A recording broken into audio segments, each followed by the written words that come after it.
வணக்கம் மாயம் ஸ்டுடியோஸ் கலம் நிகழ்ச்சி நேயர்களே. எலெக்ஷன் சம்மந்தமாக எவ்வளோ சேனல்ஸ் எவ்வளோ இன்டர்வியூஸ் பார்த்துருப்பீங்க. ஆனால் நம்ம பண்ணுற ஒரு நாள் கான்டென்ட் இருக்குல்ல, ஒரு நாள் அரசியல் சார்ந்து அதை ஃபுல்லாக கிரகிச்சிக்கிட்டு இருக்க நம்மளோட ஸ்டாஃப் இருக்காங்க, நம்ம பசங்க. அவங்க என்னென்ன நினைக்கிறாங்க இந்த எலெக்ஷன் ரிசல்ட்டை பற்றி? இதில் முதல்ல பார்த்தீங்கன்னா சூரியகுமார், அவர் தீவிரமான விஜய் சாரோட ஃபேனு. அவர் தாவேக்காவோட இந்த லீடை பற்றி என்ன நினைக்கிறாப்புல. அப்புறம் நம்ம பத்மநாபன், இவர் தான் எடிட்டருங்க, அவர் நம்ம ஃபோட்டோஷாப் பண்ணுறவர், இவர் எடிட்டர். இவர் ஏடிஎம்கே சார்ந்த ஒரு பெரிய கண்ணோட்டத்தை வச்சிருக்கவர், அவர் என்ன நினைக்கிறாரு. அப்புறம் நம்ம சுந்தர்ஜி, இவர் தான் இங்கே ஃபுல்லாக ஆளினால் எல்லாத்துக்குமே. இவர் டிவிகே சம்மந்தமாகவும் டிஎம்கே சம்மந்தமாகவும் ஏடிஎம்கே சம்மந்தம் பொதுவாக ஒரு விமர்சகர் என்னென்ன விஷயங்கள் சொல்கிறாரு எல்லாத்தையும் பார்க்க போகிறோம். நிகழ்ச்சியில் போகலாம். வணக்கம் மூவருக்கும். எவ்வளோ பேர் என்ட்ரி எடுத்திருக்கேன், ஆனால் இன்றைக்கி தான் சந்தோஷமாக இருக்குது நம்ம பசங்க எடுக்கிறது. அரசியல் பொதுவாக நிறைய பேர் தெரியாதுன்னுவாங்க, ஆனால் எனக்கு தெரிஞ்சு எல்லா பசங்களும் அரசியல் தெரியுது. அதனால தான் உங்ககிட்ட கேட்க போகிறேன். முதல்ல சுந்தர்ஜி கிட்ட தான் ஆரம்பிச்சிடலாம், சீனியாரிட்டி அடிப்படையில். சுந்தர், இந்த எலெக்ஷன் எப்படி பார்க்குறீங்க? ஏன்னா நிறைய பேர் ப்ரெடிக்ட் பண்ணாங்க இது அதுன்னு சொல்லிட்டு, யார் யாரோ வருவாங்க போவாங்கன்னு. ஆனால் டிவிகே சார்ந்து சொன்னவங்க எண்ணிக்கை 90% கிடையாது, 10% மட்டும் தான் இவங்க வரும்ன்ற மாதிரி சொல்லியிருந்தாங்க. நீங்கள் இந்த முடிவை முதல்ல எப்படி பார்க்குறீங்க? இல்லை, நம்ம பொதுவாக பார்க்கும்போது டிவிக்கு வராது வருன்றதை தாண்டியும், ஆனால் வீட்டில் இருக்கிற அந்த குழந்தைங்களாம் இருக்காங்கல்ல, பெண்கள், குழந்தைகள், பெரியவங்க எல்லாமே டிவிக்கு ஓட்டு போடணும். டிவிக்குன்னா தெரியுமா எல்லாம் கூட தெரியும், விஜய்க்கு ஓட்டு போடணும், விஜய்க்கு ஓட்டு போடணுன்னு மட்டும்தான் சொல்லுவாங்க. இப்போ எங்கள் வீட்டிலலாம் அதான் நடந்துச்சு. உங்கள் பையன் சொன்னா அது அப்படியே இன்ஃப்ளூயன்ஸ் பண்ணா அவங்கள கண்டிப்பாக ஓட்டு போட்டே ஆகணுன்ற மாதிரி. நைட்டு சாப்பிட மாட்டேன், அடம் பிடிக்காதுன்னா அண்ணனுக்கு மனசு வரல. ஆனால் அண்ணனுக்கு மனசே வரல. அப்படிலாம் இல்லை, மனசாரதான் சில விஷயங்கள்லாம் செய்யும். ஓகே, பது நீ சொல்லு. ஏடிஎம்கே இந்த வாட்டி கொஞ்சம் ஸ்ட்ராங்காக கண்டெஸ்ட் பண்ணணும்னு சொன்னாங்க, வந்துச்சு. டிஎம்கேவோட கொஞ்சம் லீட் பண்ணாங்க. ஆனால் நீ எதிர்பார்த்த ஒரு ரிசல்ட்டாக இருக்கு ஏடிஎம்கேக்கு இது? ஆக்சுவலாக டிஎம்கேவும் டிவிகேவும் தான் இந்த எலெக்ஷனில் நல்லா ஃபுல்லாக கிரவுண்ட் ரியாலிட்டி நல்லா அப்படி தான் போயிட்டு இருந்துச்சு. ஏன்னா எனக்கு ஏடிஎம்கே சைலண்ட்டாக இருக்கும்போது அட்லீஸ்ட் இவங்களால ஏதாவது ஓரளவுக்காச்சும் புஷ் பண்ணுவாங்க அப்படின்ற மாதிரி இருந்தது. ஓகே, ஆனால் இது போன எலெக்ஷனில் இருந்ததை விட இந்த எலெக்ஷன், ஏன்னா டிவிக்கு எதிர்பார்க்காததை ஒன்று மேசிவாக பண்ணிட்டாங்க. அப்படி இருக்கும்போது ஏடிஎம்கே அதுலேயும் நிறையா பேர் அவங்க அந்த கட்சியிலேருந்து வேறு கட்சிக்கு போயிருந்தாலுமே அவங்க எந்த அளவுக்கு புஷ் பண்ணதே ஒரு பெரிய விஷயமா தான். ஓகே, இது சொல்கிறா. அப்போ இப்போ எடப்பாடி ஜெயிஸ்டாப்பில், அந்த எடப்பாடி தொகுதியில் நம்ம EPS ஜெயிஸ்டாப்பில், இந்த ஒரே ஒரு வெற்றி அந்த கட்சியில் மொத்தமாக ஒரு பூஸ்ட்டை கொடுக்கும்னு நினைக்கிறேன். என்ன? கண்டிப்பாக கொடுக்கும் தானே, ஏன்னா தலைவரே ஜெயிச்சாதுன்னும் போது அந்த கட்சிக்கு ஒரு பெரிய இது தானே. நான் அதனால நான் அப்படி நான் சொல்லலை, அப்படிதான் சொன்னேன். இல்லை, அப்படி பார்க்கும்போதுனுமே எனக்கு இல்லை ஒரு பாசிட்டிவாக ஒரு இதுவாக இருக்கும். ஏன்னா எப்படி தோக்குறாங்க ஒரு இது அப்படின்னு இருக்கும்போதுமே சரி ஓகே இத்தனை பேர் சீட்டு வந்திருக்கோம், நம்ம எவ்வளோ பண்ணியிருக்கோம் அப்படின்ற ஒரு இது இருக்கும். பெருசாக நம்ம ஒன்றும் பிளான் பண்ணி ஏடிஎம்கே பெருசாக பண்ண மாதிரி எனக்கு தெரியல. ஏன்னா ஏடிஎம்கே தான் ரொம்ப சீக்கிரமாக பிரச்சாரத்தை ஆரம்பிச்சாங்க. ஆமாம், ரொம்ப வேகமாக போனாங்க. அதுக்கேற்ற ரிசல்ட் வரலையோ, இல்லை டிவிக்கேல பெருசாக அடிச்சிச்சோ? இல்லை, அது டிவிக்கு மோஸ்ட்டாக ரெண்டு கட்சியுமே அவங்க ஓட் நிறையவே புல் பண்ணிட்டாங்கன்னு தான் நினைக்கிறேன். நிறைய எடுத்துட்டாங்க. ஏன்னா எல்லாருமே பொதுவாக சொன்னது டிவிக்கு டிஎம்கே தான் இதுவாகும் அப்படின்னாங்க. ஆனால் சின்ன பசங்கள்லேருந்தே நிறைய பேருக்கு டிவிக்கு மேலே ஆர்வம் இருந்ததில்ல. அது வீட்டில் இருந்த ஓட்டு அப்படின்லாம் போனதில் ஏடிஎம்கேவோட ஓட்டு நிறையவே போயிருக்காங்க. நிறைய போயிடுச்சு. அதாவது டிஎம்கே ஓட்டை பிரிச்சதை விட ஏடிஎம்கே அதிகமாக பிரிச்சிருக்காங்க. ரெண்டுமே தான் பிரிச்சிருக்காங்க, நல்லா ஈக்குவலாக தான் போயிருக்கிற மாதிரி தான் தெரியுது. Okay okay. ஆனால் டிவிக்கே இந்த இவ்வளோ ஓட் பேங்க் இவ்வளோ சீட் எல்லாமே பெரிய சர்ப்ரைஸ் தான். ஆக்சுவலி எல்லாமே சொன்னது என்ன, கருத்து 10 சீட்டு வரும், 5 சீட்டு வரும், 3 சீட்டு வரும், இது ஏடிஎம்கே கூட கூட்டணி வைப்பாங்க, அப்படி இப்படின்னு தான் பேசினாங்க. கடைசியில் தனி பெரும்பான்மை நிரூபிக்கிற இடத்துல இப்போ டிவிக்கே தான் இருக்குது. இதுக்கு அவரோட பிரச்சார யுத்தியா இல்லைனாக்கா 2 திராவிட கட்சிகளுக்கு உண்டான மக்களின் வெறுப்பா, இது அப்படியும் எடுத்துக்கலாம். இது அந்த ஆங்கிளில் தான் இது போகுது. இன்னும் வருங்காலங்களில் தான் இது முழுமை அடையும். ஏன்னா இவங்க ஆட்சி எப்படி பண்ண போகிறாங்க, இவங்க அரசியல் இந்த கட்டமைப்பு எப்படி இருக்க போகுது இப்படின்றதெல்லாம் ஃபியூச்சரில் தான் தெரியும். எல்லாம் ஏன்னா அரசியலுக்கு இவங்க எல்லாமே அரசியல் தெரிஞ்சிருந்தாலும் பழக்கம் ப்ராக்டிக்கலாக பார்க்கும்போது இப்போ தான் புதுசு இல்லையா, அதனால எல்லாம் கொஞ்சம் பார்த்தா தான் தெரியும். சரி, நீ நான்லாம் 90s கிட்ஸு. இந்த தேர்தலில் முக்கியமான ரோல் ப்ளே பண்ணது விர்ச்சுவல் வாரியர்ஸ் நீங்கள் தான். சரியா, நீ ஒரு தீவிரமான விஜய் சார் ஃபேன் தெரியும். கண்டிப்பாக. ஆமாம், பயங்கரமாக நைட்டு முழுக்க சத்தம் கேட்டுச்சுனாலே நீ தான் வெளியே இருக்க அப்படின்னு அர்த்தம். உனக்கு இந்த எலெக்ஷன் ரிசல்ட் இருக்குல்ல, இது சர்ப்ரைஸா இருக்கா இல்லைன்னா அண்ணன் நான் கணிச்சதானே? இல்லை, சர்ப்ரைஸை தாண்டி இது ரொம்ப இதாக கியூரியாசிட்டியை ஏற்றிருச்சு. நான் என்ன நினச்சேன்னா அவரோட கான்ஃபிடென்ட் தான், விஜயோட கான்ஃபிடென்ட் மட்டும்தான் இதில். ஆனால் முழுக்க யங்ஸ்டர் தான் பாதி பெரியவங்களை மாற்றி எல்லாரும் டிவிகேக்கு போடுங்கன்னு சொல்லி எல்லாரையும் இன்ஃப்ளூயன்ஸ் பண்ணி இப்போ இந்த அளவுக்கு எக்ஸிட் போல் சொன்ன இதையும் தாண்டி இவங்க வந்திருக்காங்க இன்னைக்கு. இவங்க மற்றவங்களாம் ஓகே புரியுதுடா, அந்த ஜென்ரேஷன் அவங்களாம். நீ 2K கிட்டு, இப்போ நீ ஒருத்தரை செலக்ட் பண்ணுறல ஓட்டு போடும்போது எதை வச்சு செலக்ட் பண்ணுறவங்கள? இப்போ நான் எப்படி செலக்ட் பண்ணுறேன்னா, ஃபஸ்ட்டு ஒரு ஆள் சிஎம் ஆயிருக்காரு விஜய். இதை பதவி ஆசை அவ்வளோடா இருக்கு இந்த ரேஞ்சு சிஎம் அப்புறம்னா இவருக்கு வந்து பதவி ஆசை வந்துருச்சு, அதனால உள்ளே போயிட்டாரு. சின்ன பசங்களாம் எடுத்து இப்போ எலெக்ஷனை ஜெயிச்சு உள்ளே போகிறாரு, பதவி ஆசை இருக்குது அப்படின்னு நிறைய பேர் சொல்லியிருக்காங்க. விஜய் நிறைய பேர் திட்டியிருக்காங்க.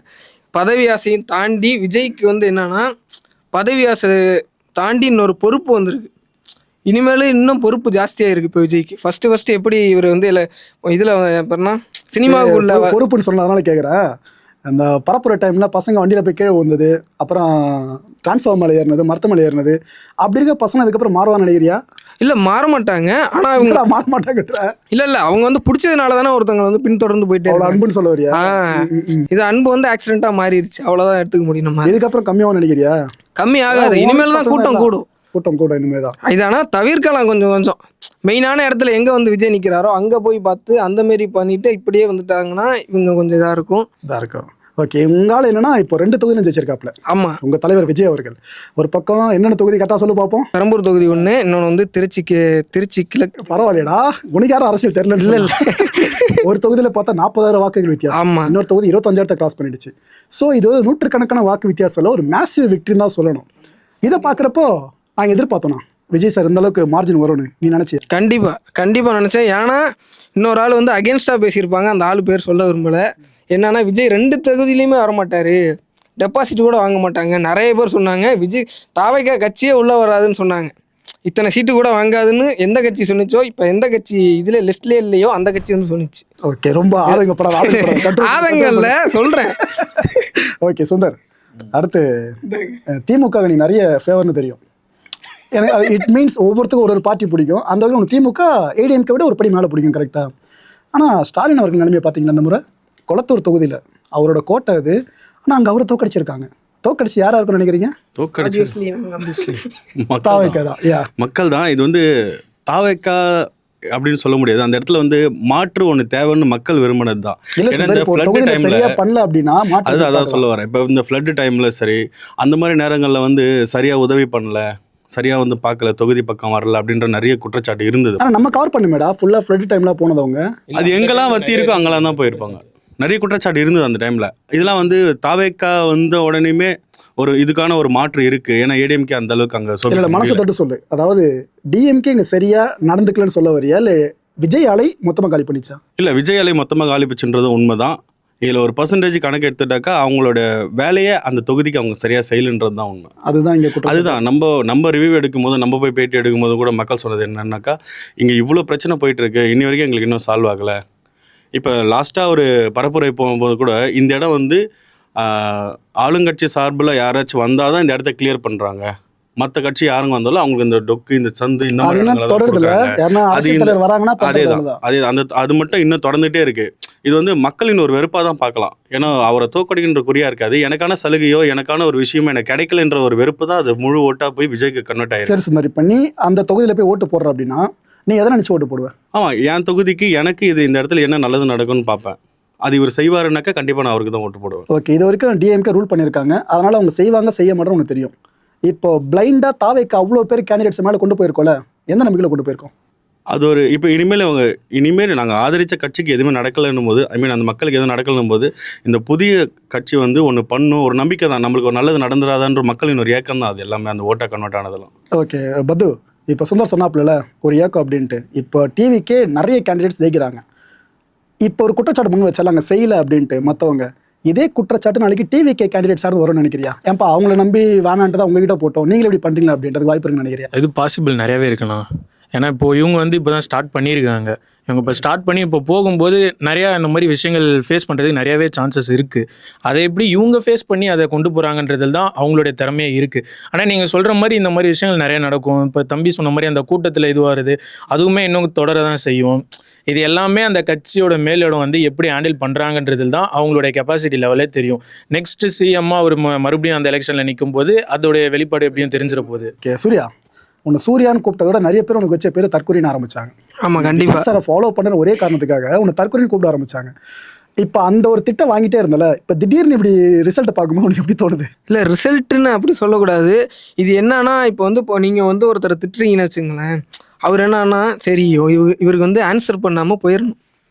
ஏன்னா நீங்க வந்து திட்டுறது அதாவது நியாயமா விஜய் சாரா இருந்துச்சுன்னா நினைச்சுக்கிட்டேன். இல்ல பொதுவா சொல்றேன். இப்ப நீங்க வந்து திட்டுறீங்கன்னா அது நியாயமா இருந்துச்சுன்னா ஓகே, இவர் சொல்றாங்க நம்ம அடுத்த வாட்டி நீ படிச்ச மாத்திக்கலாம். பையன் தானடா, ஆமா கண்டிப்பா டிகிரி முடிச்சிருக்கலாம். ஆமா. உன்னை தற்கொலைன்னு சொன்னவனுக்கு எப்படி இருக்கு? ஏத்துக்கதான் முடியல, என்ன பண்றது, அவங்கள்ட்ட பேசி புரிய வைக்க முடியாது. அதனால சரி நம்ம கடந்து போயிடணும். அதே மாதிரி தான் இப்போ இது மாதிரி பண்ணாரான்னு தெரியல, ஆனால் விஜயும் அது மாதிரி தான் போயிருப்பார்.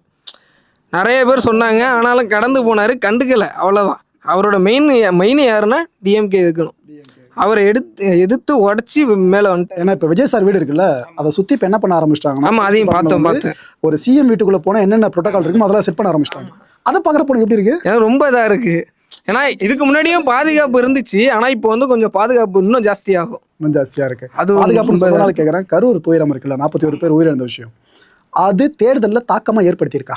ஏற்படுத்தல. மக்கள் ஆனால் எல்லாரும் கரெக்டாக தான் இருந்திருக்காங்க. நான் கூட விஜய் சார் மேலே அவ்வளோ பழி ஆமா, அது தாக்கம் ஏற்படலையா? அப்போ தாக்கமே ஏற்படுத்தலை. ஆனால் வந்து மற்றவங்க தான் தாக்கத்தை ஏற்படுத்தியிருக்காங்க விஜய் மேலே ஆப்போசிட்டாக பேசி. ஆனால் அங்கே வந்து அப்படியே ஆப்போசிட்டாக. ஆனால் கரூரில் தான் இந்த வாட்டி எலெக்ஷன் இதே ஜாஸ்தியாக இருக்குது. அங்கே தான் வாக்குச்சாவடிகள் வந்து பார்த்ததுல அங்கே தான் மொத்தமாக ஜாஸ்தி. ஆமாம். பத்து இந்த கோவை தெற்கு ஆக்சுவலாக கரூர்னு சொன்னாலே செந்தில் பாலாஜி தான் ஞாபகத்துக்கு வருவாப்புல. ஆனால் இந்த முறை பார்த்தா கரூர் துயரத்துக்கு அப்புறம் அப்படியே மாற்றிட்டாங்க, கோவை தெற்குக்கு வர ஆரம்பிச்சிட்டாங்க. இப்போ செந்தில் பாலாஜி ஜெயிச்சிட்டாரு. வாக்கு வித்தியாசம் பார்த்தா ரொம்ப மார்ஜின் கிடையாது, 2184 தான் வாக்கு வித்தியாசமே. ஒருவேளை கரூரில் செந்தில் பாலாஜி நின்றது என்ன இருக்கும்? கண்டிப்பாக அங்கே வந்து ஒரு பச்சையாக தெரிஞ்சிருக்கும் எல்லாருக்குமே, இதுதான் மக்களுடைய தீர்ப்பு அப்படின்ற மாதிரி தெரிஞ்சிருந்தது. ஒருவேளை தோத்திருந்தாருன்னா, அவர் அந்த இடத்துல தோத்திருந்தாருன்னா இதனால அவர் தோத்திருந்தாரு அப்படின்னு சொல்லி நிறைய நியூஸ் வந்திருக்கும், நிறைய பேர் அப்படி பேசியிருப்பாங்க. மேபி அதனாலே அவர் கோயம்புத்தூர் பக்கம் போயிருக்கலாம், இல்லை அங்கே எப்படி நம்ம ஜெயிச்சிருவோம், இங்கே வந்து நம்ம இன்னொரு ஓட்டு செக்யூர் பண்ணலாம் அப்படின்ற பிளானில் கூட போயிருக்கலாம். ஆனால் இதுவுமே வந்து பார்த்தீங்கன்னா ஒரு பெரிய லெவலில் போகல. ஏன்னா அவர் வந்து அந்த ஏரியா சைடில் வந்து பார்த்தீங்கன்னா ரொம்ப பெரிய ஹவுஸ் இருக்குது அவருக்கு. அப்பயுமே அவர் இந்த ஓட்டு வித்தியாசத்தில் தான் ஜெயிக்கிறாருன்றது வந்து பார்த்தீங்கன்னா ரொம்ப டஃப்பான இது தான். அது டஃப்பாக தான் இருக்குது. ஒருவேளை நின்று தோத்திருந்தாருன்னா மொத்த நெகட்டிவாக மாறிட்டு இருக்கோம் உங்களுக்கு. கண்டிப்பாக ரொம்ப இதுவாக இருக்கும். அது மக்களே இந்த தீர்ப்பு சொல்லிட்டாங்க, இதுக்கப்புறம் அந்த தீர்ப்பு இருக்குது அப்படின்ற ஒரு மனப்பான்மை நிறைய பேருக்கு. ஆமாம், நிறைய மனப்பான்மை நிறைய பேருக்கு அந்த மாதிரி வந்திருக்கும். அது மாதிரி வந்திருக்கும்ல. ஃபுல்லாக கரெக்டு தான். இந்த விஜய் மேல மக்கள் இந்த அளவுக்கு நம்பிக்கை வச்சிருக்காங்க, அதுக்கு மேலே நான் சொல்ல விரும்பல அப்படின்ட்டு தமிழிசை அவர்கள் இப்போ ப்ரெஸ் மீட் கொடுத்துருக்காங்க. அதுக்கு மேலே சொல்லலை சொல்லிட்டு சிரிச்சிருக்காங்க. அதுக்கு என்ன காரணமாக இருக்கும்னு நினைக்கிறேன்? இதுக்கு மேல என்ன சொல்ல மாட்டாங்கன்னா இந்த என்டிஏ கூட்டணி அந்த மாதிரி ஏதாவது ஒன்று பிளான் பண்றதா இருக்கும். ஏன்னா முன்னாடி யாரெல்லாம் என்னெல்லாம் திட்டினாங்களோ அவங்க எல்லாம் இப்போ வந்து வேற வழி இல்லை, இப்போ ஒரு வந்துட்டாரு அப்படிங்கும்போது சப்போர்ட் பண்ற ரேஞ்சுக்கு வரணும், பாராட்டி பேசணும், இந்த மாதிரி விஷயங்கள் வரதால இப்போ நிறைய பேர் அப்படிதான் பேச ஆரம்பிப்பாங்க. இதே தமிழிசை தான் கொஞ்ச நாள் முன்னாடி ஒரு ப்ரெஸ் மீட்ல சொல்லியிருந்தாங்க, விஜய் நாங்கள் திரும்ப படம் நடிக்க திரும்ப அனுப்புவோம் அப்படின்னு சொல்லியிருந்தாங்க. இப்போ மக்கள் அவரை நம்புறாங்கன்றது அதே தமிழிசை சொல்றாங்க. இது காரணம் என்னன்னா ஓட்டு வங்கி இவ்வளோ தூரம் பெருசானது தான் காரணம். பிஜேபி தமிழிசை மேடமும் வந்து இப்போ பின்னடைவில் தான் இருக்காங்க. ஆமாம், இதை பார்க்கும்போது விஜய் வந்து இப்போ இருக்கிற இந்த சுச்சுவேஷனுக்கு வந்து 100 தாண்டிட்டாரு. இப்போ வந்து அவங்களுக்கு சப்போர்ட் பண்ணி தான் ஆகணும்.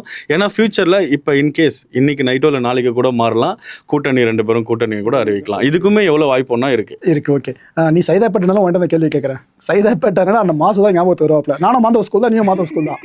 எனக்கு என்னன்னா மாசனோட கோட்டை சைதாப்பேட்டை அப்படின்றது. ஆனால் தாவேக்காவோட அருள் பிரகாஷ் இருக்கார்ல, அடிஸ்டாப்ல 25,000 வாக்குகள் மேலே லீடிங்கில் அப்பயே போயிட்டு இருந்துச்சு. என்ன நினைக்கிறேன், மாசன கோட்டையை தகர்த்துருக்கானா? இது என்ன பார்க்குறேன்? இல்லை, மாசன கோட்டைன்ற சொல்லிக்கலாம். ஆனால் இப்போ வந்து இவ்வளோ ஓட்டு வித்தியாசம் இருக்குன்னா அந்த அளவுக்கு அது அந்த இடத்துல வெறுப்பு இருக்குன்னு தான் அர்த்தம்.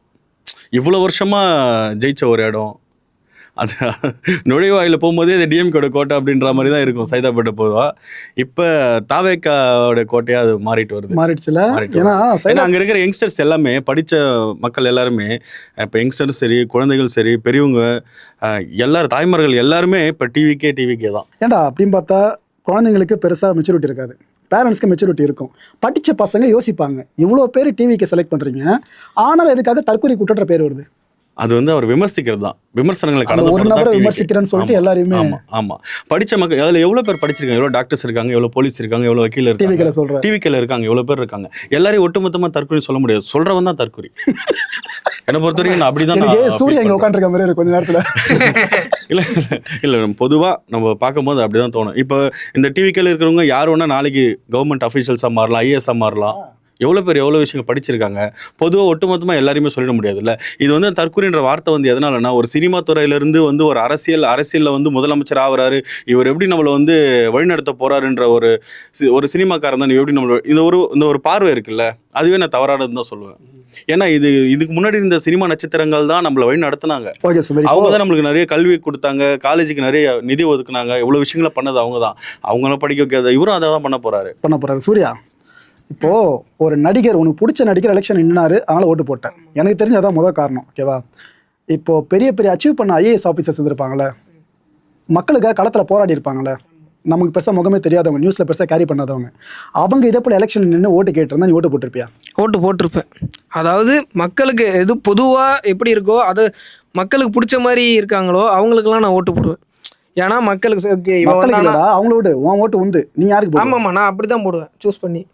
ஓகே, இவன் வந்து மக்களுக்கு நல்ல கண்ணையா இப்போ நிற்கிறாரு, அதே தொகுதியில் விஜய் நிற்கிறாரு, நீ யார் ஓட்டு போடுவேன்? அவருக்கு தான் போடுவேன், நல்ல கண்ணுக்கு. ஏன்னா அவரோட இது வேற. ப்ராமிஸா சொல்றீங்க? ஆமா. உனக்கு திரைக்கவர்ச்சியை தாண்டி அவரை சூஸ் பண்ணுவியா? திரைக்கவர்ச்சியை தாண்டி அவர் எக்ஸ்பீரியன்ஸ்னு ஒன்று இருக்கும். ஈக்குவாலிட்டி பார்த்தோம்னா எக்ஸ்பீரியன்ஸ் அவருக்கு இருக்கும், அது சம்மந்தமாக போட்டேன். ஆனால் இப்போ வந்து எப்படி போட்டேன்னா, ஒரு மாற்றம் தேவை. எல்லாரும் பெரிய ஆளுங்க இருக்காங்க விஜயை தாண்டி, ஆனாலும் ஒன்றும் பண்ணலை.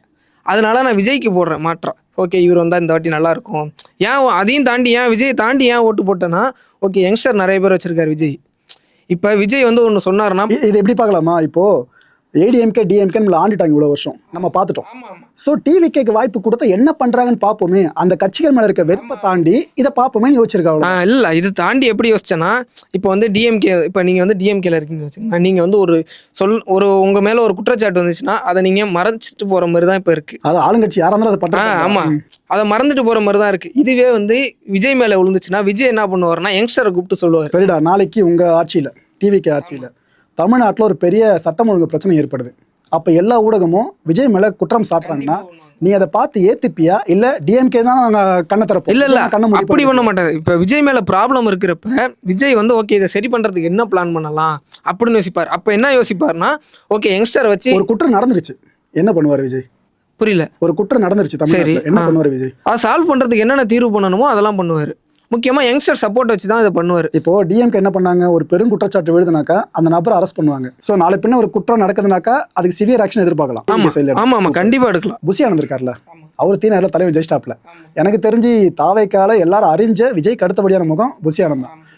நீங்களே எப்படி அவரை பார்ப்பீங்க? ஏன்னா அண்ணன் அப்படி நடந்தாலும் செல்ஃபியில் எடுக்கிறாங்க எல்லாருமே. புஜுக்கு அவ்வளோ பிடிக்க மாட்டா அவர் உங்களுக்கு? இல்லை அவர் அந்த அவரோட ஸ்டைலு, அவர் பேசுற விதம் எல்லாமே புஷி ஆனந்த் ரசிச்சிருக்க. நீ விஜய்க்கு அப்புறம் அவர் தான். விஜய்க்கு அப்புறம் ஓகே அந்த ரசிச்சிருக்க. ஆமா, அவர் ஆனால் இப்போ டி நகர் தொகுதியில் ஜெயிச்சிருக்காரு. ஆனால் அவர் வந்து அவரோட இது எப்படி இருக்கும்னு எனக்கு தெரியல.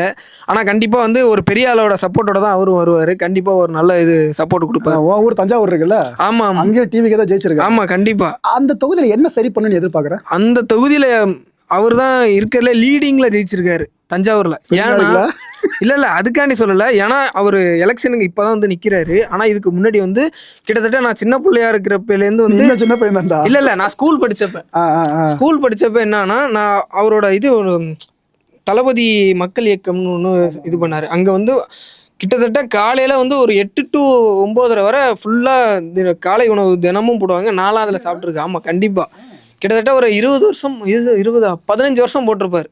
இப்பயும் போட்டுக்கிட்டு இருக்காங்க. டெய்லியும் காலையில் போனீங்கன்னா கறந்த பக்கத்தில் வந்து ஒரு சிஆர்சி டிப்போ ஒன்று இருக்கும். அங்கே வந்து இப்பயும் வந்து சாப்பாடு கொடுத்துக்கிட்டு இருக்காரு டெய்லியும் காலையில். சம மேட்டர் கிடையாது உண்மையிலே. இதனால தான் அவருக்கு வந்து எக்ஸ்பீரியன்ஸ் அவருக்கு கூட.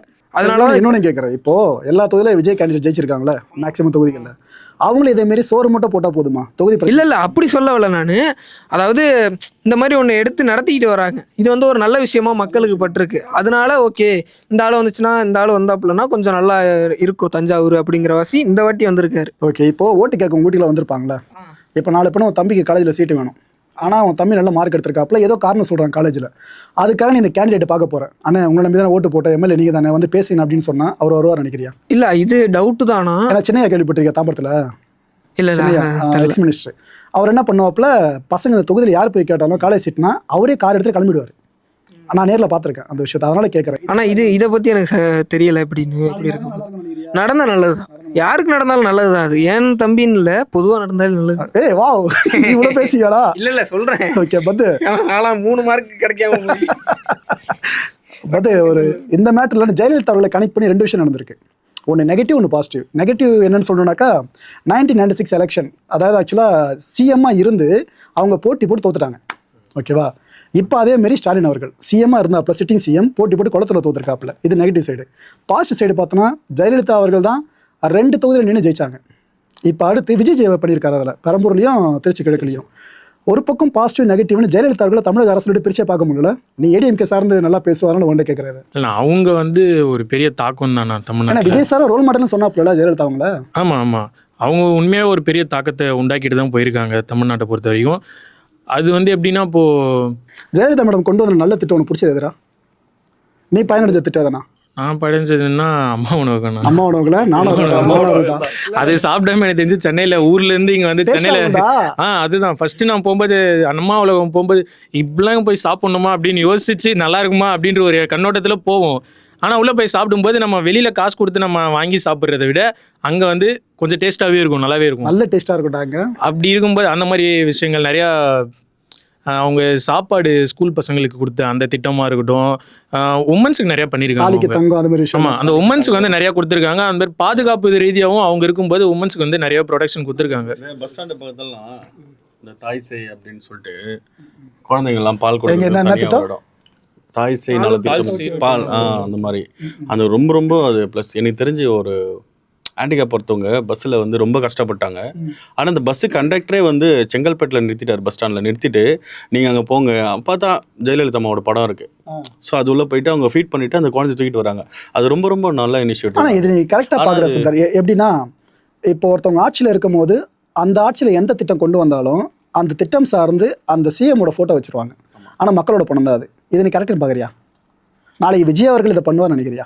கண்டிப்பா நிச்சயம் பண்ணுவாருன்ற தாராளம். அதெல்லாம் அரசு கட்டல் ஏறின ஒண்ணுமே அவங்க ஒரு நலத்திட்டத்தை கொண்டு வராங்கனாக்கா அதுல அவங்க தான் பண்ணாங்கன்ற ஒரு இது இருக்கணும்ல, அதுக்காக பண்றது தான் அது எல்லாம். ஆனா சரின்றியா? அதான் மக்கள் பணத்தால தான் அவங்க பண்றாங்க.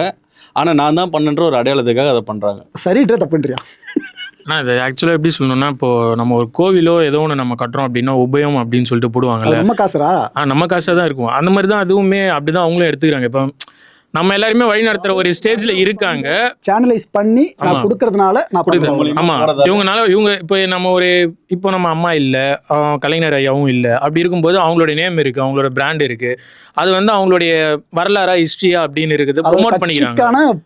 ஒரு ப்ரொமோஷன் அது அந்த மாதிரி தான் இருக்கும். தப்புன்றியா சரின்றா? நீ அது தப்புன்னு சொல்ல முடியாது, சரின்னு சொல்ல முடியாது. நான் நியூட்ரல் அப்படிதான் இருக்க முடியும். அது நம்ம காசை வந்து ரொம்ப பெருசா செலவு பண்ணி அவங்க ஆடம்பரமா தேவையில்லாம ஒரு விஷயம் பண்றாங்கன்னா அப்போ நம்ம அப்போஸ் பண்ணலாம். ஓகே ராஜா, நீ சொல்லு, உன் ஜென்ரேஷனை வச்சு சொல்லு, இது சரியா தப்புனியா? இது சரின்னு தான் சொல்லுவேன். ஏன்னா காமராஜர் இருக்காருல்ல, உங்களால் ஆட்சி வந்ததுனால சொல்றியா? இல்ல காமராஜர் எப்படி காலேஜ் படிச்சிருக்கேடா? இல்ல எனக்கு தெரிஞ்சது வேற. காமராஜர் வந்து எப்படின்னா கல்வி அந்த இது கொண்டு வந்தார்ல, திட்டம், மதிய உணவு திட்டம், அது மாதிரி எப்படி அது கொண்டு வந்தப்ப ஓகே இது காமராஜர் கொண்டு வந்ததுன்னு தெரியுதுல்ல, அது மாதிரி தான் இது. சத்துணவுக்காக சொல்றேன். அதே மாதிரிதான் இப்போ நாளைக்கு விஜய் ஏதாவது ஒண்ணு கொண்டு வராரு. ஆனா அந்த திட்டத்துக்கு காமராஜர் திட்டம்னு பேர் வச்சாரா? இல்ல அதெல்லாம் கொண்டு வந்தாரு இல்ல, அதனால அவர் பேரு ஓகே காமராஜர் வந்து மத்தியான உணவு திட்டம் கொண்டு வந்திருக்காரு. இப்போ நாளைக்கு வந்து விஜய் வந்து ஏதோ ஒன்று பஸ்ஸே விடுறாருன்னு வச்சுங்களேன், விஜய் கொண்டு வந்த பஸ் அந்த மாதிரி தான் போகும். அப்போ விஜய்க்கு தான் கிரெடிட் போகும். அப்போ நியூட்ரல் தான் எந்த பொறுத்த நியூட்ரலை விட அவருக்கு தான் சரியா இருக்கும். Okay right. இப்போ ஒரு டிபார்ட்மெண்ட்டுக்கு மினிஸ்டர்ஸ் இருப்பாங்களே. இப்போ டிவிக்கு இப்போ நீயே சிரிக்க ஆரம்பிச்சிட்டேன். நான் கேட்குற கேள்வியை சிரிக்காம கேட்கணும் ஃபுல்லாக. ஓகே, இப்போ விளையாட்டுத்துறை அமைச்சர் ஆதவர்ஜுனா. ஆமாம், இட்டுன்னு வந்தா இட்டுன்னு போறேன். அவருக்கு ஒரு டிபார்ட்மெண்ட் கொடுக்குறாங்க. அருண்ராஜனுக்கு ஒரு டிபார்ட்மெண்ட். இப்படி ஒரு மினிஸ்டருக்கு சொல்லி கொடுக்கும்போது தமிழக மக்களுக்கு அதுவே புதுசா இருக்கும். இந்த மினிஸ்டர் இப்போ எல்லாம் நம்ம கேள்விப்பட்டதே இல்லையா, புதுசா இருக்கு அப்படின்னு. நீ இந்த ஜென்ரேஷன் அதை பார்க்குற அப்படின்னா, அந்த 30க்கும் மேற்பட்ட மினிஸ்டர்ஸ் இருக்காங்களா, எல்லா தாவைக்கா சார்ந்து இருக்காங்க அப்படின்னா, உனக்கு என்ன தோணும் அவங்கள பார்க்கும்போது? இல்லை இதுக்கப்புறம் அவங்க எப்படி ஒர்க் பண்ண போறாங்கிறதான். இப்போ டிவிக்கேல வந்து உனக்கு ரெடியா இருக்கு, வாய்ப்பு வந்து எல்லாரும் கிடைச்சிருச்சு. இதுக்கப்புறம் அந்த வாய்ப்பை எப்படி பயன்படுத்திக்க போறாங்கன்னா, இப்போ விஜய் வந்து கரெக்டாக யூஸ் பண்ணி உள்ள வந்துட்டார். இப்போ விஜய் மாதிரியே இப்போ இவங்கள்ட்ட இருக்கிற அமைச்சர்கள்லாம் எப்படி உள்ள வந்து நேம் வாங்குறாங்கிறது அடுத்த 5 வருஷத்துக்கு பேச போகிற விஷயம். எல்லா தொகுதியிலும் அதேதான். இப்போ விஜய் நேமும் இதில் அடங்கியிருக்கு. இன்னொன்று வந்து அடுத்த 5 வருஷத்துக்கான இதுவும் இதில் தான் இருக்கு. இப்போ போடுற ஹார்ட் ஒர்க் தான் அடுத்த 5 வருஷத்துக்கு சொல்ல போற இது. இது ஓகே. இப்போ உன் ஃப்ரெண்ட்ஸ் எத்தனை பேர் இருப்பாங்க உன் கூட இருக்கவங்க? ஒரு இருக்காங்க நிறைய பேர். எத்தனை பேர்? 10 பேர்? 10 பேர் இருப்பாங்க. எலெக்ஷன் ஓட்டு போட்டு முடிச்சிங்களா? அப்போ உங்களுக்குள்ள பேசிட்டீங்களா யாருக்கு போட்டேன்னு? ஆமாம். மெஜாரிட்டி யாரை சொன்னாங்க? மெஜாரிட்டி வந்து டிவிக்கே. ஆனால் நீயா சொல்ல வச்சா இல்லை அவங்களா சொன்னதா? இல்லை அவங்களா சொன்னது. ஆனால் அதில் பாதி பேர் ஒரு 4-5 பேர் டிஎம்கே தான் இருந்தாங்க. ஓ உங்களுக்கு அவங்களே இருந்தாங்க. என்னையும் திட்டினாங்க. ஏன்டா இப்போ நீங்கள் சொன்னீங்களா தற்கொலை, அதெல்லாம் அவங்க இல்லை நீங்கள் சொல்லலை, பொதுவாக சொன்னாங்களா, அவனும் என்னை தற்கொலைன்னு தான் சொன்னான். ஆனா இப்போ வந்து காயப்பட்டிருக்க போல இருக்கு. இன்னைக்கு காலையில இருந்து ஒரு மத்தியானம் வரை போட்டு கிளி இழிச்சிட்டு எல்லாரையும். சுந்தர் உன்னதான் சொல்லிட்டு ஓகே. சுந்தர், இந்த தனபாலன் பையன் இருக்கார்ல, அவரை பத்தி ஒரு விஷயம் கேட்டுற வாங்கிட்டேன். நீ அதை பத்தி நல்லா கவர் பண்ணியிருந்த. அப்போ தனபாலன விஷயங்கள்லாம் மீடியாவில் இருக்கும்போது லோகேஷ் இருக்காரு, கிட்டத்தட்ட 15,000 வாக்குகளுக்கு மேலே ஜெயிச்சிருக்காப்புல. தாவேக்கா கேண்டிடேட்டு ராசிபுரத்தில். நம்ம சபாநாயகர் தனபால் தெரியல உனக்கு முன்னாள், அவரோட பையன். அதிமுகன்ற பெரிய ஆலமரம். இந்த ஆலமரத்தை இந்த தேர்தல் என்ன பண்ணிட்டாங்கன்னு நம்ம பார்த்துட்டோம் டிவிக்கு. இந்த தனபாலரோட மகன் இருக்கார்ல, அவருக்கு இந்த அங்கீகாரம் கிடைச்சிருக்குல்ல, இது எப்படி பார்க்குறேன்? ஏன்னா அந்த படம் பார்த்துருப்பீங்க, என்ன பண்ணாது மாமன்னன் பார்த்துருப்பீங்க. அதில் வந்த ஸ்டோரியில் தலப்பாணன் உண்மையிலே நடந்த ஸ்டோரி தான். ஜெயலலிதா அவர்கள் சாதி ஏற்றத்தை பார்க்குறீங்கன்னா அவங்களுக்கு எல்லாம் எழுந்து நிற்கணும்னு சொல்லிட்டு பண்ண ஒரு விஷயம். அப்பேற்பட்ட குடும்பத்துலேருந்து வர்ற ஒருத்தர், இவருக்கு இந்த வெற்றி எந்த அளவுக்கு இருக்கும்னு நினைக்கிறேன்? என்னன்னா, நீங்கள் இப்போ தனபாலை பற்றி பேசுனீங்கல்ல, அவரை நான் கண் முன்னாடி பார்த்துருக்கேன் சட்டசபையில். மேடம் வரும்போது அவரோட ரியாக்ஷனும், மேடம் இல்லாத போது என்ன ரியாக்ஷன் பண்ணுவார், மினிஸ்டர்ஸ்க்கு எப்படி மதிப்பு கொடுப்பாருன்றதை கண் முன்னாடி பார்த்துருக்கேன். ஒரே மாதிரி தான் இருக்கும்ல? ஆமாம், ஒரே மாதிரி நியூட்ரலாக இருக்கும். மேடம் பேசும்போது எப்படி இருக்கும், அந்த சட்டசபை எப்படி இருக்கும், எதிர்க்கட்சி தலைவரில் அவங்க முன்னாடி எப்படி பிஹேவ் பண்ணுவாங்கன்ற வரைக்கும் நான் கண் முன்னாடி பார்த்துருக்கேன். அதை தாண்டி இவரோட மதிப்பு மரியாதை வந்து இப்போ என்னென்னா, ஏடிஎம்கேல அவருக்கு இந்த முறை சீட்டு வழங்கலை. சீட்டு வழங்காததுக்கு அவர் ஃபீல் பண்ணி நிறைய விஷயங்கள் பேசினார். அவரை பற்றி நிறைய விஷயங்கள் நம்மளும் கேள்விப்பட்டோம். இப்போ அவரோட இப்போ அவருக்கு சீட்டு வழங்கலை. அதே இடத்துல வந்து இப்போ அவரோட பையன் ஜெயிச்சிருக்காருன்னும் போது இது வந்து அவருக்குண்டான மரியாதையை எடுத்துக்கலாம். இவருக்கு ஐ மீன் டிவிகேவோட ஆள் அந்த இடத்துல அதிகமாக இருக்குது அப்படின்ற மாதிரி. ஏன்னா இவரும் அதில் பார்ட்டிசிபேட் பண்ணியிருந்தாருனாக்கா மோஸ்ட்லி இவருக்கும் வாய்ப்பு இருந்திருக்கும், கண்டிப்பாக இருந்திருக்கும். ஒருவேளை வந்து தனபால் சாருக்கு வந்து சீட்டு கொடுத்துருந்தாங்கனாக்கா மேபி அந்த இடத்துல அவர் ஜெயிக்கிறதுக்கான வாய்ப்பு நிறைய இருக்குது. ஏன்னா அவருக்கு வந்து மெஜாரிட்டியில் நிறைய முறை வின் பண்ணி பெரும்பான்மையை நிரூபிச்சிருக்காரு. அடிக்கும் போது ஜெயிக்க வாய்ப்பு இருக்குன்னு சொல்ல வந்திருப்பேன். வேறு கட்சியில் நின்றுந்தாருனா மேபி அவர் நின்றுந்தாருனாக்கா அந்த டிவிகேல அந்த இடத்துல எந்த அளவுக்கு இருந்திருக்குன்னு சொல்ல முடியாது. அப்படி இல்லைனாக்கா, ஏன்னா அதாவது நீ சொல்கிறத வச்சு பார்த்தோன்னா டிஎம்கே ஏடிஎம்கேக்கு பரம்பரையாக ஓட்டு போடுறவங்க இந்த முறை போட்டிருக்காங்க, கண்டிப்பாக போட்டிருக்காங்க. ஆனால் யங்ஸ்டர்ஸ் அப்புறம் பசங்க இன்ஃப்ளூயன்ஸ் இருக்கிறதால இப்போ அந்த சீட்டை வந்து தனபால் சாரோட பையனுக்கு கொடுக்காம வேற யாருக்குன்னா கொடுத்துருந்தாலும் இந்த நிலைமை தான் வந்திருக்கும்.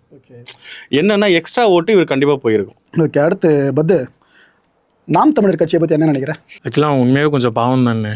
எதை வச்சு சொல்கிறேன்னா, ஒருத்தர் வந்து தனியாக நின்று இத்தனை வருஷமாக போராடி பேசிகிட்டு இருக்காரு. ஆனால் அவருக்கான மரியாதையே அந்த ஓட்டு இதில் வரலன்றது கொஞ்சம் வருத்தம் தான். காரைக்குடியில் அண்ணன் டெபாசிட் இருந்தாங்க, 4வது இடத்துக்கே தள்ளப்பட்டார் ஃபுல்லாக. அந்த பார்ட்டி வருது இல்லையோ, ஆனால் அண்ணன் சட்டசபைக்கு போகணுன்னு எல்லாருமே ஆசைப்பட்டது. ஸ்டாலின் அவர்கள் இன்னொரு பக்கம், விஜய் அவர்கள் ஒரு பக்கம், சீமான் அவர்கள் இன்னொரு பக்கம், இன்னும் அந்த முக்கியமான தலைகள் இருக்காங்க அப்படின்னா, இபிஎஸ் நல்லா இருக்காங்கனாக்கா அந்த சட்டசபை எப்படி இருக்குன்னு வச்சுப்பாரு. ஆனால் நடக்க மாட்டேது. அதுதான் நான் இப்போ ஒரு ஆர்வமாகவும் இருந்துச்சு. ஏன்னா அவரும் இருந்திருந்தாருன்னா சட்டசபையில் சரி தமிழுக்காக பேசுகிற ஒரு ஆள் அங்கே ஒருத்தர் இருப்பார் அப்படின்ற ஒரு இதுவும் இருக்கும். யாராவது அங்கே அப்போஸ் பண்ணுறதுக்கு ஒரு ஆள் இருக்கும்போது தான் அந்த இடம் கொஞ்சம் நல்லா இருக்கும். நமக்கும் நிறையா விஷயங்கள் நடக்கவும் வாய்ப்பு இருக்குது. அந்த மாதிரி எதிர்கட்சியாக இருந்தாலும் சரி, ஆளுங்கட்சியாக இருந்தாலும் சரி, அந்த கேள்வி கேட்கணும் ஒரு ஆள் இருக்கணும்ல. அது வந்து சீமான் வந்து படையா இருக்காங்க அப்படின்னா 20-30 எம்எல்ஏஸ் இருக்காங்கன்னா நீ சொல்றது ஓகே. ஒருத்தர் மட்டும் இருக்க பேச எவ்வளவு வாய்ப்பு வழங்கப்படும்? பேசுவாரு, சீமான் பேசுவாரு. அதனால சொல்றேன். ஓகே, நான் இது வந்து மிகைப்படுத்தி சொல்லலை. உண்மையில 100 பேர் 1000 பேர் யார் நின்னாலும் இவரோட தமிழ் புலமைக்கும் இவரோட அந்த விவசாயத்து மேல உள்ள அந்த ஒரு பற்றுக்கும் பேச்சு ஆற்றலுக்கும் எத்தனை பேர் நின்று பேசக்கூடிய ஒரு தன்மை உள்ளவர் தான் இவர். ஆனா இவர் ஏன் அந்த மக்கள் வந்து அந்த இடத்துல நிராகரிக்கிறாங்கன்றதுதான் ஒரு நீ பத்து நான் 3 பேரும் ஒரே நிலைப்பாடு தான் இதுல. இந்த அளவுக்கு நமக்கே தெரியுதுனாக்கா மக்களுக்கு கண்டிப்பா தெரிஞ்சிருக்கணும். எதுக்கு சொல்றேன்னா, அந்த தொகுதியில 43,000க்கு மேல வாக்குகள் வித்தியாசம் தோத்துருக்காப்ல பிரபுகிட்ட தோத்துருக்காப்ல, தாவேக்கா பிரபுகிட்ட. எதுக்கு மக்களுக்கு அந்த நம்பிக்கை வரைய மாட்டேதுன்னு? ஆக்சுவலாக வந்து அவர் வந்து டிவிகேல இருந்தவர் வந்து இன்ஃப்ளூயன்ஸ் ரொம்ப அதிகமாக பண்ணாருண்ணா. வீடியோஸ் நிறையா போடுறது, அந்த ஊர் மக்களோட தாக்கத்தை ஏற்படுத்திருக்கா, நிறையவே அது பண்ணியிருக்கு. அதுவும் இல்லாமல் அவர் அந்த ஊர் ஆள், சொந்த ஊர் ஆள், கொஞ்சம் நல்லா செல்வாக்கான ஆள், அங்கே இருக்கிற மக்களுக்கு எல்லாருமே நல்லா தெரிஞ்ச ஒரு முகம் அப்படின்ற ஒரு மெயின் ரீசன். ரெண்டாவது வந்து பார்த்திங்கன்னா, இவர் வந்து வேற ஒரு இடமா வந்து போய் நின்று பண்ணுறாரு பேசுகிறாரு அப்படின்னும் போது அங்கே லைட்டாக சில பேர் கொஞ்சம் யோசிப்பாங்க. அப்வியஸாக வந்து விஜயோட அலை அங்கே பெருசாகவும் போயிருக்கு. அது ஒரு மெயின் ரீசன் தான். தூத்துக்குடியில் கீதா ஜீவன் அவர்கள், அது அவங்களோட கோட்டை. இப்போ சென்ட்ரலுக்கு எப்படி கனிமொழி அவர்கள் டிஎம்கே முகமோ அதே போல் ஸ்டேட்டில் இவங்க தான் முகம். ஆனால் அப்பேற்பட்ட தொகுதியில் ஸ்ரீநாத் ஜெயிச்சிருக்காப்புல. ஒரு ஜூனியர் ஆர்டிஸ்ட்டாக உள்ளே வந்து சும்மா அங்கே அட்மாஸ்பியர் நின்று அதுக்கப்புறம் கேரக்டர் வாங்கி பண்ண ஒருத்தர் விஜய் சார்ன்ற ஒரே ஃப்ரெண்டு டேக்ன்ற காரணமாக அவருக்கு சீட்டு கொடுத்தாங்க. எவ்வளோ 24,000 வாக்குகள் வித்தியாசம் ஜெயிச்சிருக்காப்புல அதுக்கு மேலே. இது எப்படா பார்க்குறேன்? ஏன்னா இது ஒத்தே வரல. கீதா ஜீவன் அவர்கள் ஒரு ஆலமர ஃபேமிலி கிட்டத்தட்ட அவங்க அந்தளவுக்கு வழி வழியாக அரசியல் வர்றவங்க. ஸ்ரீநாத் இப்போ தான் என்ட்ரி. இது எப்படி பார்க்குறேன்? இல்லை அது அவர் ஃபேஸை தூக்கிட்டு விஜய் ஃபேஸ் வைக்கணும் அந்த இடத்துல. அது ஒன்று தான் காரணம். மெயின் ரீசன் அதுதான். தூத்துக்குடியில் இதுக்கு முன்னாடி நடந்த பிரச்சனையாகவும் இருக்கட்டும், அதுக்கு தளபதி அவரோட ஆதரவு தெரிவித்ததாக இருக்கட்டும், இது எல்லாமே இப்போ இந்த டைமில் வந்து அந்த இடத்துல ஓட்டாக வந்திருக்குன்னு தான் சொல்ல முடியும். ஆன்டி இன்கம்பன்ஸ் இருக்குல்ல, அதாவது அரசுக்கு எதிரான ஓட்ஸ், இந்த ஓட் பேங்க்லாம், அது இந்த முறை முழுக்க முழுக்க விஜய் அவர்களுக்கு போயிடுச்சா என்ன? இல்லை ஒரு 75% கிட்டே எனக்கு போயிருக்குன்னு தான் நான் தோணுது. ஏன்டா இப்போ டிஎம்கே எனக்கு தோது போடுறேன்னா ஏடிஎம்கே பக்கம் போயிடுவேன். ஆனால் இந்த முறை டிவிக்கு உள்ளே வந்ததுனால நான் அந்த பக்கம் போயிட்டணும். புதுசாக ஒரு மாற்றம் வேணும் அப்படின்னு யோசிப்பாங்கல்ல. அப்படி இருக்கும்போது நல்ல ஒரு தெரிஞ்ச ஒரு முகம், இத்தனை வருஷமாக நம்ம எல்லாருமே ரசித்த ஒரு முகம் அப்படின்னும் போது சரி ஒரு வாய்ப்பு கொடுத்து பார்க்கலாம், ஏன் கொடுக்கக்கூடாது அப்படின்ற ஒரு எண்ணம் சில பேருக்கு இருக்கும். அது ஓட்டாக மாறி இருக்க நிறைய வாய்ப்பு இருக்குது. சுந்தர், உனக்கு ஸ்பெஷல் கேள்வி. விஜயதரணி அக்கா நம்ம ப்ரெஸ் மீட்லாம் பார்த்தா நல்லா அந்த பேச்சாட்டில் கேட்டு வியக்கிறது. ஒன்று தமிழிசை அக்கா, இன்னொன்று விஜயதரணி அக்கா. விஜயதரணி அக்கா முதல்ல இருந்த இடம் எங்கன்னு உனக்கே தெரியும், காங்கிரஸில். அங்கேருந்து அப்புறம் எங்கே போனாங்க? பிஜேபி போனாங்க. அப்புறம் இங்கே போட்டி போட்டாங்களா? இப்போ அக்கா தோத்துட்டாங்க. இது எப்படி பார்க்குறேன்? இல்லை, அவங்களுடைய அரசியல் ஆற்றலுக்கு வந்து அவங்க அட்லீஸ்ட் அவங்க அந்த காங்கிரஸ்லேயே இருந்து டிஎம்கே கூட்டணி வச்சுருந்தா இன்னொரு ஓரளவு வின் பண்ணுறதுக்கான வாய்ப்பு நிறைய இருந்திருக்கும். அப்படின்றியா? ஆமாம் ஆமாம். விஜயதரணி அக்கா வந்து நிறைய முறை வின் பண்ணவங்க தான். இந்த பெண் அரசியல்வாதிகளில் ரொம்ப முக்கியமான ஆட்களில் அவங்களும் ஒருத்தவங்க. சட்டசபையில் அவங்க நின்று பேசுனாங்கனாக்கா அவங்களோட ஸ்பீச்சுக்காக வெயிட் பண்ணுறவங்க நிறைய பேர் இருக்காங்க. எஸ், கண்டென்ட் வைஸாக நல்ல அந்த மக்களுடைய குறைபாடுகளை வந்து அழகாக எடுத்து சொல்கிறதுல வந்து அவங்களுக்கு நிற்கிறவங்க தான். அந்த மாதிரி ஒரு தோல்வியை தழுவுனது நம்மளுக்கு. ஆமாம் ஆமாம். அந்த நான் இப்போ கூட பார்த்துட்டு இருந்தேன் படுதோல்வி 20,000 சொச்ச வாக்கு வித்தியாசத்தில் தோத்துருக்காங்க. இவங்க வந்து போகாமல் இங்கேயே நின்றுந்தாங்கன்னா கூட இந்த டோக்கனில் வின் பண்ணியிருந்தா கூட வாய்ப்பு நிறைய. ஆனால் அவனை கவனிச்சா சுந்தர், இப்போ வெஸ்ட் பெங்காலில் பிஜேபி தான், கேரளாவில் காங்கிரஸ் 10 வருஷம் காத்திருப்புக்கு அப்புறம் காங்கிரஸ் அங்கே வந்துட்டாங்க. ஒரு பக்கம் பிஜேபி இங்கே வந்துருச்சு, இன்னொரு பக்கம் அசாம்லேயும் பிஜேபி தான், புதுச்சேரிலையும் பிஜேபி கூட்டணி தான். என்ஆர் காங்கிரஸ் பிஜேபி கூட்டணி. அவங்க இன்னும் தொட முடியாத 2 இடம், ஒன்று கேரளா, இன்னொன்று தமிழ்நாடு. இன்னும் எவ்வளோ வருஷங்களுக்குள்ள இந்த இடத்துல பிஜேபி கால் உண்டு நினைக்கிறேன். இப்போ ஆல்ரெடி ஏடிஎம்கே டிஎம்கே இருக்கும்போது பிஜேபி எவ்வளோ போட்டி போட்டு பார்த்தாங்க. இத்தனை 50 வருஷ கட்சிகள்கிட்ட போட்டி போட்டு பார்த்தோம், இன்னமும் உள்ளே வர முடியல. இப்போ டிவிக்கே அலைன்றது ரொம்ப மிகப்பெரிய ஒரு அலை. ஒரு டிவிக்கு இந்த எலெக்ஷனில் வராமல் இருந்திருந்தாங்கன்னா, டிவிக்கே வராமல் இருந்திருந்தாலும் பெரும்பான்மையை நிரூபிச்சிருக்க மாட்டாங்க அப்படின்ற. கண்டிப்பாக முடியாது. இப்போ ஏடிஎம்கே கூட்டணியில் இருக்கும்போது ஒரு சீட் கூட இந்த நேரம் வரைக்கும் ஒன்றுமே இல்லை. ஏன்னா அண்ணன் ஜெயக்குமார் அவர்கள் ஒரு நம்ம இன்டர்வியூ எடுத்திருந்தோம். அப்போ அண்ணனே சத்தியமணி சொன்னாப்புல, ஏன்பா சத்தியமணி கூட்டணியே கிடையாது இப்போ பாஜக கூட அப்படின்ட்டு. அப்புறம் கட் பண்ணால் இப்போ கூட்டணி வச்சாங்க. அந்த முறை எலெக்ஷனில் அதிமுக பெருசாக நம்பர்ஸ் பண்ணாதது காரணமாக பிஜேபி கை காமிச்சாங்க. இந்த முறையும் அதே கை காமிச்சு கூட்டணி பிரிய நினைக்கிறியா? கண்டிப்பாக பிரியதுக்கான நிறைய வாய்ப்பு இருக்குது. இப்போ ஃபார் எக்ஸாம்பிள் அண்ணாமலை அண்ணனே வந்துட்டு ஸ்டேஜில் பேசும்போது எடப்பாடி கூட எந்த ஒரு இது இருக்காது, கூட்டணி வைக்க மாட்டோம் அப்படிலாம் பேசின ஒரு அண்ணாமலை தான். அடுத்த இப்போ ஒரு மீட்டிங்கில் கூட பார்க்கும்போது பிஜேபி இவர் எடப்பாடிக்கு சப்போர்ட் பண்ணியே பேசினார். இது அரசியல் வந்து திரும்ப அவங்க கூட்டணி சரிதான் பிரியிருந்தோம், இந்த ஓட் பேங்க் வச்சு தான் அவங்க முடிவே எடுக்கிறாங்க. அதனால இது நிரந்தரமாக இருக்கிறதுக்கான வாய்ப்பே கிடையாது. இனிமேல் பிஜேபி வந்து டிவிக்கே தாண்டணும். அது ரொம்ப கஷ்டம் இல்லை இதுக்கப்புறம். ஏன்னா இப்போ வந்து ஏடிஎம்கேவே அகல பாலத்தில் இருக்குன்னு சொல்லலாம். அதேமாதிரி இப்போ டிவிக்கே வந்ததுக்கப்புறம் டிவிக்கே இப்போ இந்த 50 வருஷம் தாண்டி தான் பிஜேபி ஒரு 4 சீட்டு முன்னாடி வின் பண்ணாங்க. இப்போ இந்த டிவிக்கே தாண்டி அடுத்து வின் பண்ணுறதுன்றது கஷ்டமாக இருக்கிற டாஸ்க்கை இன்னும் டஃப்பாக மாற்றிடுச்சு. சூர்யா, இப்போ யங்ஸ்டர்ஸ் மத்தியில் நாங்கள் பார்க்கும்போது விஜய் அவர்களுக்கு முன்னாடி நிறைய யங்ஸ்டர்ஸ் நம்பிக்கை வச்சது அண்ணாமலை அவர்கள் மேலே. ஆமாம், சின்ன வயசாக இருக்காப்புல, ஐபிஎஸ் ஆஃபீஸராக இருந்திருக்காப்புல, கர்நாடகாவில் சிங்கம்னு பேரில் எடுத்தாப்புல, இன்வெஸ்டிகேஷன் அப்படி பண்ணுவாப்புல, அது பயங்கரமாக இருந்துச்சு அவரை பற்றி டாக்கு. அதுக்கப்புறமா அதிமுக கூட ஒரு முறைச்சிக்கிட்டு, அதுக்கப்புறம் இபிஎஸ்னாக்கா நான் வரவே மாட்டேன் அப்படின்னாரு. அதுக்கப்புறம் வெளியே வந்தாப்புல நயனாரன்னு உள்ள வந்து தலைவர் ஆகிட்டாப்புல. இப்போ நீ சொல்லு, விஜய் அவர்கள் இந்த எலெக்ஷனில் களமிறங்காமல் இருந்திருந்தா உன் கவனம் அண்ணாமலை அவர்கள் பக்கம் திரும்பி இருக்குமா? திரும்பி இருக்கும். ஆனால் எல்லா பார்ட்டிஸ் மெம்பருக்கும் போகாது. கரெக்டாக சொல்லு. திரை கவர்ச்சி அவருக்கு இல்லை சொல்லு. சரியான ஆள். ஆனால் அண்ணாமலை ஆனால் அவர் என் தொகுதியில் இருந்திருந்தாருன்னா கண்டிப்பாக அவர் ஓட்டு போட்டுருப்போம். யங்ஸ்டர். ஆமாம், யங்ஸ்டர் எல்லாரும். நீ ஓட்டு போகிறப்ப கட்சியை பார்க்க மாட்டேன், ஆளை மட்டும் தான் பார்ப்பேன். அதே போல் சூர்யா, இப்போ நிறைய வீடியோஸ் நீயே பார்த்துருப்ப நிறைய எடிட் பண்ணும்போது, அதாவது விஜய் அவர்கள் ஜெயிச்சாருன்ற விஷயம் வெளியே வந்ததுமே நிறைய பெண்கள்லாம் முட்டி போட்டு நடக்க ஆரம்பிச்சிட்டாங்க, கோயிலுக்கு நேர்த்தி கடன் பண்ண ஆரம்பிச்சிட்டாங்க, நிறைய பேர் அங்க பிரதர்ஷனம் பண்ணுறாங்க. இதெல்லாம் பார்க்குறப்போ நீங்கள் எப்படி தோணும்? இந்த ஜெனரேஷன்லேருந்து பார்க்கும்போது மைசிலிருப்பு ஏற்படுத்திருச்சு ஒரு மாதிரி. இப்போ உன் வீட்டில் யாரோ உடம்பு சரியில்லை பண்ணுறாங்கன்னா அதையும் தாண்டி ஒரு பக்தி பர்சனலாக எடுத்துக்கிறாங்க. ஓகே, நம்ம அண்ணன். உனக்கும் அப்படி தான் தோணுது? எனக்குமே அப்படி தான் தோணுது. ஏன்னா இத்தனை நாள் சினிமாவில் பார்த்த முகம் வேறு, இனிமேல் அரசியலுக்கு வந்துட்டார். இதுக்கப்புறம் பொறுப்பு ரொம்ப ஜாஸ்தியாக இருக்குது. ஏன்னா அவர் எப்படி ஸ்டார்டிங்கில் இதில் எல்லாம் சினிமாவுக்கு வந்தாரோ அப்போ எவ்வளோ கன்சிஸ்டன்சியாக வேலை பார்த்தாரோ அது மாதிரி இப்போ புதுசாக இந்த ஃபீல்டு புதுசாக இருக்குது. இந்த ஃபீல்டில் எப்படி வேலை பார்க்க போறாருங்கிறது தான் இருக்கு. இப்போ நிறைய பேர் சொல்லுவாங்கல்ல, ஜனநாயகன் படத்தை ரிலீஸ் பண்ணவே அண்ணன் சிஎம் ஆயிட்டாரு, இதுதான் ரிவெஞ்சு. அப்பனா டைட்டில் கார்டு போடும்போது என்னடா நீ ஆமா ஆமா இல்ல நானும் பார்த்தேன் வீடியோ. டைட்டில் கார்டு போடும்போது விஜய் அது மேல பார்த்தனா சிஎம்னு போடியா சிஎம்னு போடியா அது விரும்புறியாடா? ஆமா கண்டிப்பா. ஆமா இத்தனை நாளா விடாத ஜனநாயகன் படத்தை இதுக்கப்புறம் விட்டா இதுக்கப்புறம் சிஎம் ஆயிட்டாரு. அதான் எல்லாம் பார்த்துட்டாங்களா அதை? இனிமேல சிஎம் தான் போகணும். டைட்டில் கார்டை மாத்து, டேய் கொண்டு வா சிஎம்னு. சூர்யா இப்போ ஜென்ரலாக கேட்குறேன், இந்த எலெக்ஷனில் நீ எதிர்பார்த்த ரிசல்ட் வராமல் டிவிக்கே படுதோல்வியை சந்திச்சு இருந்துச்சு அப்படின்னா நீ இதுக்கப்புறமா விசில் சின்னத்தை ஸ்டேட்டஸில் வைக்கிறது, விஜய் சார் முடிஞ்ச ஸ்டேட்டஸில் வைக்கிறது பண்ணுவியா? கம்பேக் தான் கூட சொல்லுவேன். அப்பயும் விட மாட்டேன், டீமை சப்போர்ட் பண்ணுற மாதிரி தான். அது மாதிரி தான் இதெல்லாம் விட முடியாது. ஆமா இதுக்கப்புறம் ஆனால் இந்த வருஷம் வந்து மக்கள் வந்து எல்லாரும் முடிவு பண்ணிட்டாங்க, ஓகே புது ஆள் தான் வரணும் அப்படின்ட்டு. ஏன்னா தப்பு பண்ண மாட்டாங்க மக்கள். ஒரு வாட்டி தப்பு பண்ணிட்டாங்க, போன வாட்டி வந்து அது வந்து இதாக நடந்தது தான். ஆனால் இந்த வாட்டி தப்பு பண்ண மாட்டாங்க மக்கள். அதனால தான் இந்த ஆள் வந்திருக்காரு. என்ன அப்படி வீட்டில் எல்லாரும் சொல்லியிருக்கேன், எல்லாரும் கண்டிப்பா. அதே போல இந்த ஒரு ரிசல்ட்டை பார்க்கும்போது ரொம்ப ஈஸியா இருக்கு அரசியல் அப்படின்னு தோணுச்சு அவனுக்கு? இல்ல என்ன ஜெயிக்கிறாங்களே அது தோணுச்சு அவனுக்கு? இல்ல டஃப் எல்லாருக்கும் இருந்திருக்கும். எல்லாரும் முக்கிய காரணம் வந்து யங்ஸ்டர் தான். யங்ஸ்டர் வந்து இன்ஃப்ளூயன்ஸ் பண்ணி பெரியவங்களை வந்து மாற்று அரசியலுக்கு வாங்க, தப்பு பண்ணாலும் பரவாயில்ல புதுசா வாங்க, புது ஆளுக்கு கொடுங்க, வாய்ப்பு கொடுங்கன்ட்டு சொல்லி மக்கள் வந்து இப்போ வந்து புது ஆளுக்கு வாய்ப்பு. நீ இவ்வளவு பேச இப்பதான் தெரியும் மாற்றம்லாம். இல்ல யங்ஸ்டர்ஸை பத்தி பேசின பெரியவங்க கிட்ட கூட இப்ப அவர் பேசட்டும். நீங்க சொல்லுங்க சுந்தர்.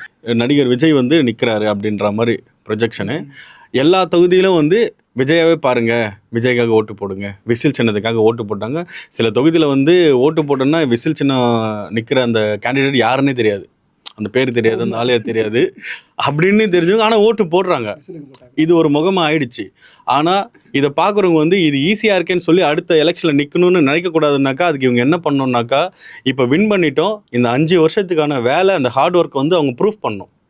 ப்ரூஃப் பண்ணாதான் புதுசாக வந்தாலும் இப்படி தான் அரசியலில் வேலை செய்யணும், இப்படி தான் ஒரு முன்மாதிரியாக ஒரு எடுத்துக்காட்டாக இருந்தால் தான் இந்த ஈஸியாக நினச்சாங்க பார்த்தீங்களா, இந்த மாதிரி புதுமுகங்களை வந்தால் எல்லாம் வின் பண்ணிவிடுவாங்க, நம்மளோட சீட்டை கேட்டு ஒரு ஸ்டார் வந்தாக்கா வின் பண்ணிவிடுவாங்க அப்படின்ற தோரணை மாறணுன்னாக்கா இவங்களுடைய ஹார்ட் ஒர்க்கை வந்து மக்களுக்கு நல்லது செஞ்சு ப்ரூஃப் பண்ணணும். ப்ரூவ் பண்ணால் மட்டும்தான் ஓகே இதுக்குள்ளே இவ்வளோ வேதனை இருக்குது, இவ்வளோ ஹார்ட் ஒர்க் இருக்குது, இவ்வளோ வலி இருக்குன்றதை புரிஞ்சுக்கிட்டு அரசியலுக்கு வரணுமா வரக்கூடாதுன்ற கேள்வியோடு தான் உள்ள நுழையணும். உள்ளே போனால் இவ்வளோ வேலை இருக்குது, இவ்வளோ நல்லது செய்யணும், இவ்வளோ டைம் வந்து மக்கள் முதல்வர் சொல்கிற மாதிரி தான் இந்த மாதிரி உள்ள நீ குச்சாதான் தெரியும் வலியும் வேதனையும். அதை வந்து இவங்க வந்து இவங்களோட ஒர்க்கில் அதை ப்ரூஃப் பண்ணுன்ற